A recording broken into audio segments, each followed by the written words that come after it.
先看大聪明。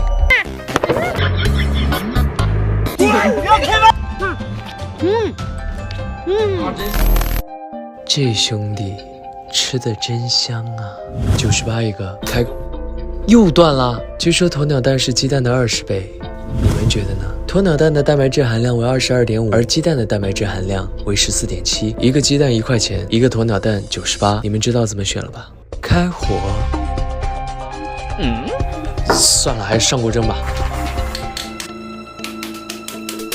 这个蛋壳真是又硬又好，不会没煮熟吧？啊，这真的流出来了？不是吧？煮了1个小时，里面全都是生的。不管怎么说，还是有熟的部分。蛋白是这种半透明状。总体来说，这个鸵鸟蛋真的很大，它的蛋清类似于果冻的口感，但是真的太腥了。剩下没熟的拿去炒个蛋吧，检测报告放最后。